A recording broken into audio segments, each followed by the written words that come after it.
오늘 우리에게 주신 하나님의 말씀 출애굽기 32장 1절로 6절 말씀입니다. 생명의 샘과 9월 23일 목요일 말씀 금송아지 우상을 만듦 함께 읽겠습니다. 백성이 모세가 산에서 내려옴이 더딤을 보고 모여 백성이 아론에게 이르러 말하되 일어나라 우리를 위하여 우리를 인도할 신을 만들라. 이 모세 곧 우리를 애굽 땅에서 인도하여 낸 사람은 어찌 되었는지 알지 못함이니라. 아론이 그들에게 이르되 너희의 아내와 자녀의 귀에서 금고리를 빼어 내게로 가져오라.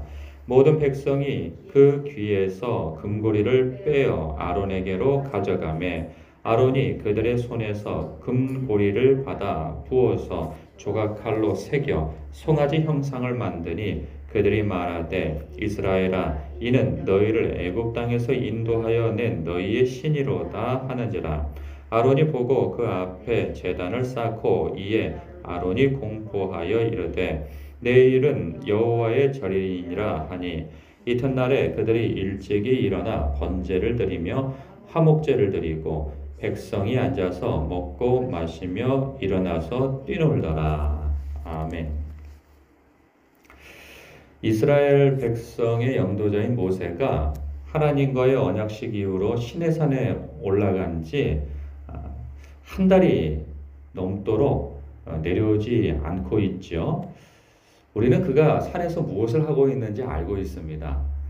우리는 성경을 통하여서 이미 과거에 일어난 일이니 기록되어진 성경을 통하여서 그가 무슨 하나님 앞에 어떤 지시를 받고 있는지 다 알고 있죠.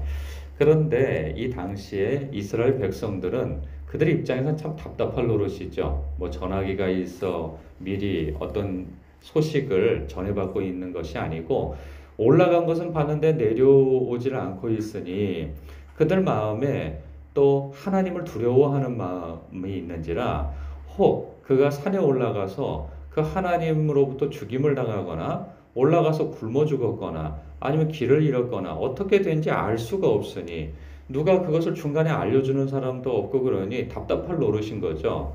이미 한 달은 지나고 그 이전부터 일주일이면 내려올까? 뭐 2주면 내려올까? 올라가기 전에 내가 40일 있다가 내려오겠다고 얘기를 하고 올라간 것도 아니니 그들 마음에서는 이건 뭐 기약 없이 기다려야 되나 그 불안감이 엄습했을 것입니다. 그 불안감이 엄습한 것은 그들 나름대로는 그 입장에서는 이해가 갈 만하죠.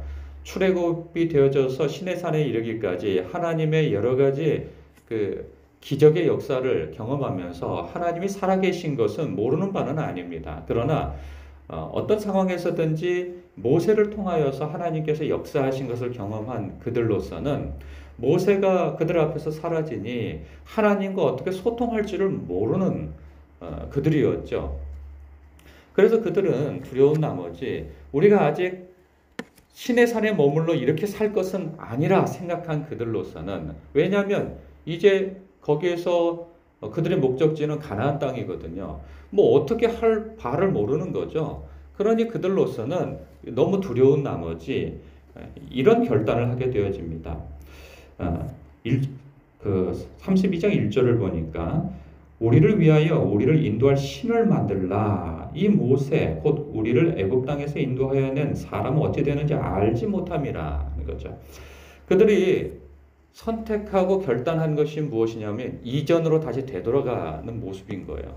애굽에서 그들이 눈으로 보았던 신들은 늘상 그들 앞에 무엇인가 붙잡을 만한 의지할 만한 눈에 보이는 신이었거든요.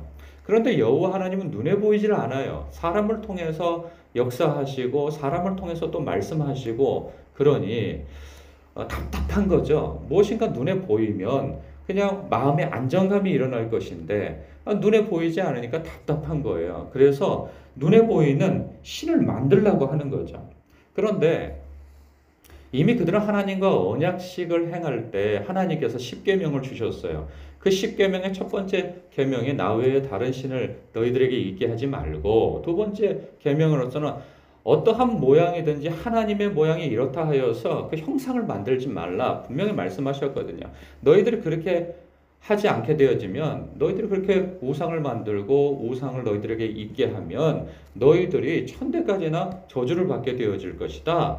라는 그런 하나님의 경고의 말씀, 그 계명의 말씀에 그들도 그렇게 하겠습니다 하고 언약, 피의 언약을 맺었거든요.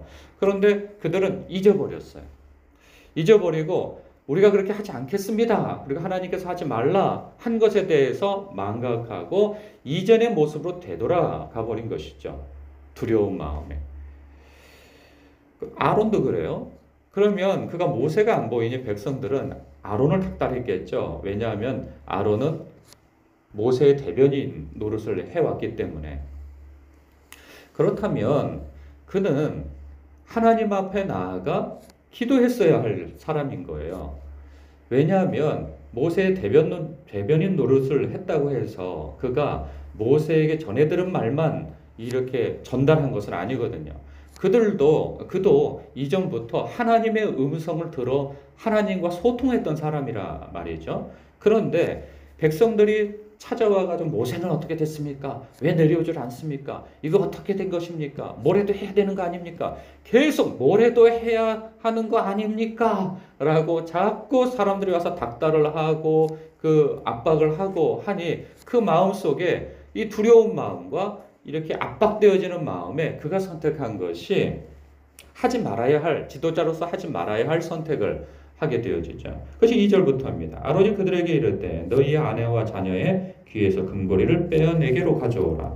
모든 백성이 그 귀에서 금고리를 빼어 아론에게로 가져가매 아론이 그들의 손에서 금고리를 받아 부어서 조각칼로 새겨 송아지 형상을 만드니 그들이 말하되 이스라엘아 이는 너희를 애굽 땅에서 인도하여 낸 너희의 신이로다 하는지라.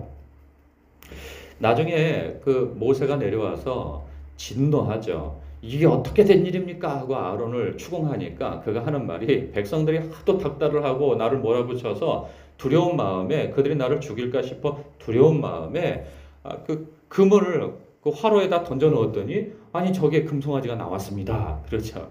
근데 이게 던져 넣었더니 금송아지가 나온 게 아니라 그것을 그가 이렇게 하라고 이야기를 했던 것이죠. 그리고 그것을 새겨서 조각칼로 새겨서 송아지 형상을 만들었다는 게 아주 의도적인 거죠. 그러니까 아론도 사람이요 아무리 하나님과 가깝고 뭘 했어도 이 하나님의 임재가 떠나버리면 하나님의 임재 안에서 생각이 마비가 되어져 버리면 이전의 사람으로 하루아침에 되돌아가는 모습을 보이게 되어져요. 그러니까 사람이 두려울 때 위기의 순간에 어떤 선택을 하느냐가 그 사람의 신앙인데 그 사람의 믿음인데 백성들도 실패하고 또 그들의 영도자격인 이 아론도 실패를 하게 되어집니다. 물론 아론이 지금 대제사장은 아니에요. 이미 내정되어지긴 했어요. 그러나 아론이 자신이 대제사장이 될 거라는 것을 모른다 할지라도 지금껏 하나님의 그러한 대변인으로서 역할을 해왔다면 그의 선택은 율법도 알았고 하여서 기다려 봅시다. 기도하겠습니다. 하고 하나님 앞에 나아가 기도했어야 하는 것이죠. 이스라엘 백성들도 마찬가지이죠. 그러나 그들은 다 실패를 합니다. 두려운 마음에 옛 패턴으로 다시 되돌아가는 거예요. 옛 패턴은 무엇이냐면 눈에 보이는 우상을 세워서 그 우상에게 마음을 쏟아 열심을 내는 거죠. 사람이 두려운 마음은 왜 일어나는가 하면 내일 일을 모르기 때문에 그렇습니다. 내일 일을 알면 두려워할 이유가 없는 거죠. 무슨 대처를 하면 되니까. 그런데 내일 일을 모르고 앞으로의 일을 모르니까 불안감이 엄습해 오는 거예요. 그래서 사람들은 오늘날 사람들도 그런 거죠. 신앙생활을 이렇게 열심히 하는 것처럼 보이는데 어떤 상황이 탁 가로막히고 어려움에 처하게 되어지고 그것이 자기에게 큰 위기로 올 것 같은 그 두려운 마음이 일어나게 되어지면 사람이 유혹을 받게 되어져요. 오늘의 운세는 어떨까? 이것이. 그러니까 사람이 이걸 또 가볍게 여기는 거죠. 이거 뭐 취미로 하는 거 아니야? 이거는 뭐 재미로 하는 거지. 이렇게 재미로 하는 거지 하면서 오늘의 운세를 삐적거리는 일을 합니다. 믿는 사람이. 그런가 하면 또 이것이 발전하게 되면 점집을 찾게 되어지는 거죠. 왜? 두려우니까. 내일 일이 두려우니까. 기도해도 하나님께서 무슨 대답을 주시지 않는 것 같고. 근데 사실 기도하지 않습니다. 이런 사람들은. 기도해야 된다고, 기도해야 되는데, 그리고 기도하지 않으면 사람은 착각하게 되어져요. 자기가 기도한 줄 알게 되어져요. 그런 거 있잖아요. 뭘 해야 되는데, 아유, 성경 읽어야 되는데. 그러면 하도 성경 읽어야 되는데 하면은 자기가 거룩한 생각을 하고 있기 때문에 거룩한 행동을 하고 있다고 착각을 해요. 안 읽었는데 읽었다고 생각을 하는 거죠. 마치 그런 것처럼 기도해야 되는데, 아유, 이런 상황에 기도해야 되는데. 근데 기도 안 하죠. 그러니까 기도 안 하니 하나님 앞에 어떤 응답도 없고 하나님께서 어떻게 음성을 주시지도 않고 아무런 것도 모르니까 불안감이 오는 거예요. 그러니 그 마음속에는 하나님은 내게 말씀하지 않으셔. 속단하고 촌집을 찾아가서 다음 일이 어떻게 되는 겁니까? 하고 묻는 거죠. 제사를 지내는 마음도 크게 다르지 않습니다. 예수를 믿기로 결단을 하고 이제 우상을 다 끊어내버려야 하는데도 이게 어느 시점이 되어지면 제사를 지내게 되어져요. 왜? 그 패턴이 있으니까. 그 패턴 속에서는 어떤 마음이 있냐면 두려운 마음이 있는 거예요. 조상신이 나를 해코지하지 않을까. 그런 마음에서 그래도 좋은 게 좋은 거지. 이런 아니라는 생각 속에서 제사를 지냅니다. 다시. 그리고 또 주일 되면 예배를 드리고 또 주일하고 또 겹치면 또 예배를 안 드려요. 그 이상스러운 행동들을 하는 사람들이 종종 있단 말이죠. 그리고 그 상황이 얼마나 두려운 일인지도 알지 못한 나머지 그날 제사가 있어서 못 왔습니다. 이런 거죠. 그러니까 그 사람들의 마음은 내가 아직 신앙이 어리니까 내가 믿은 지 얼마 안 되니까 믿은 지 얼마 안 된다고 그것이 괜찮은 것이 아닌 거죠. 지금 이 사람들도 이 이스라엘 백성들도 믿은 지 얼마 안 됐어요. 하나님과 언약을 맺은 지 이제 한 달 정도밖에 안 됐단 말이죠. 그런데도 하나님께서 그들이 우상을 섬기게 되어지자 하나님께서 피의 언약을 어긴 것에 대해서 크게 진노하시고 그들을 징계하시는 것을 봐요. 이것은 우리에게 시사하는 바가 있죠. 믿은 지 얼마 안 됐다고 하지 말아야 할 일을 한 것이 정당화되어진 것은 아니라는 사실입니다. 그래서 이 말씀을 묵상하면서도 그런 생각이 들어요. 우리 살다 보면 막 위기에 봉착하는 일들이 생깁니다. 그럼 마음이 막 급해져요. 그럼 뭐래도 해야 될 것 같고 뭐래도 붙잡아야 될 것 같고 하는 마음에 하나님이 아닌 사람을 찾아다니고 사람을 붙들고 이렇게 되어지는 거죠. 당장에 무슨 어떤 대답을 줄 수 있는 그리고 어떤 문제를 해결해 줄 수 있는 사람을 찾아다니게 되어지는 거예요. 그런데 우리의 믿음의 성숙과 깊어짐은 이럴 때일수록 하나님을 더 의지하고 하나님의 선하시고 기쁘시고 온전하신 뜻이 무엇인지 그리고 하나님이 참 하나님이신 것을 기도를 통하여서 하나님의 응답을 듣고 하나님의 인도하심을 따르는 것 그러한 것이 습관되어지는 것이 굉장히 중요한 것이죠. 그것을 위해 하나님께서 위기를 허락하셨는지도 모를 일인 거예요. 그럴 때 우리가 습관적으로 하나님 앞에 기도했던 사람은 그런 상황에서도 하나님께 마땅히 나아갈 수 있는 것입니다. 이게 하루아침에 되는 것은 아니에요.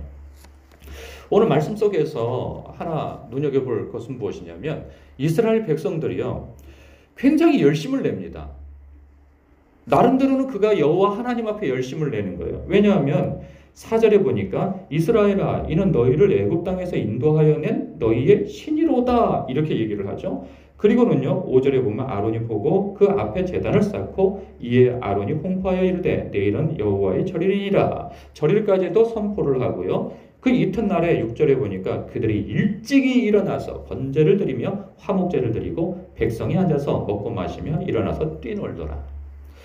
열심이잖아요. 아침에 일찍 일어나가지고 몸을 깨끗이 하고 번제를 드리며 화목제를 드리고 백성이 앉아서 하나님을 먹고 마시면서 하나님을 여호와 하나님을 기뻐하고 있는 거예요. 얼마나 신앙적입니까? 얼마나 열심히 있습니까? 그러나 이 열심이 잘못된 열심인 거죠. 사람들은 종종 이 헷갈릴 때가 있어요. 내가 하나님 앞에 진심을 내고 열심을 내면 모든 것이 다 용서되고 모든 것이 다 통한다라고 생각을 하는 거죠. 그러니까 지성이면 감천이라고 하는 그러한 의식을 갖고 있는 경우가 많아요. 내가 열심을 내면 하늘에서도 감동한다는 거죠. 그런데 중요한 것은 그것이 바른 방향이냐라는 거죠.